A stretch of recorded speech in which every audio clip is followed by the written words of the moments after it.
My name's William Booth. I'm a historian of Mexico, and particularly of the left in Mexico, and here's a few thoughts on the victory of AMLO in the presidential election this weekend. The first thing to say is the scale of the victory surprised a lot of people and is really very impressive. AMLO achieved more than 50% of the vote. There's only one round in Mexico, there's no runoff, so this is people voting specifically for him.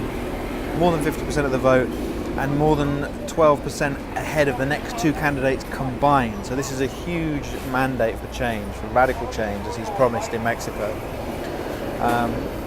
Why is there this demand for radical change in Mexico? Well, there are several reasons, one of which is the drugs war. The fact that from the government of Felipe Calderón in particular, from 2006 onwards, the government has been attempting to fight fire with fire in its battle against the drug cartels. It's failed spectacularly. There are large sections of Mexico where there is very poor security, where the government has very little control over territory, and there's a strong desire for change from the Mexican population in that regard, because that violence has bled into all parts of society. A second part of this is corruption, endemic corruption, long-standing corruption, in politics particularly, but also the police, military forces, judiciary. There's just been a complete breakdown of trust between the citizen and the various apparatuses of state. Also with the media, to some extent, the media themselves have been victims of a lot of the violence.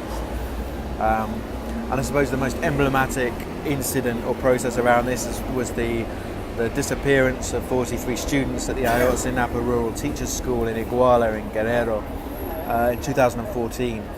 And while it's slightly unclear how much the state itself was involved in the initial disappearances, it's certainly been very clear to people that they were involved in the cover-up. So this real lack of trust between citizen and state has built up, which meant people have turned towards AMLO. Now, he's not an outsider, he's a career politician, but he's always been in that part of Mexican politics that has been seeking change from the left.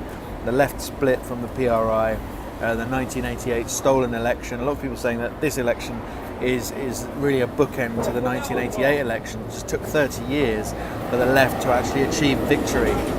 They were fraudulently kept out of power after 1988. AMLO is promising change in various ways. What he's concentrating on, something that really unites Mexican voters, are fighting violence and corruption, but the way he wants to do that is using mechanisms that will be much more familiar to the left, by tackling poverty, by tackling inequality. And it's been harder for the left in Mexico to get a consensus around tackling inequality and poverty.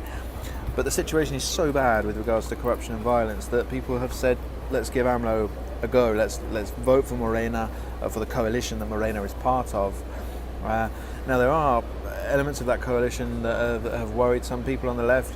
This group, the PES, they're a socially conservative right-wing group. It remains to be seen how much influence they're going to have within the coalition, whether they will have a veto, whether they will act as a brake on social reform. We shall see.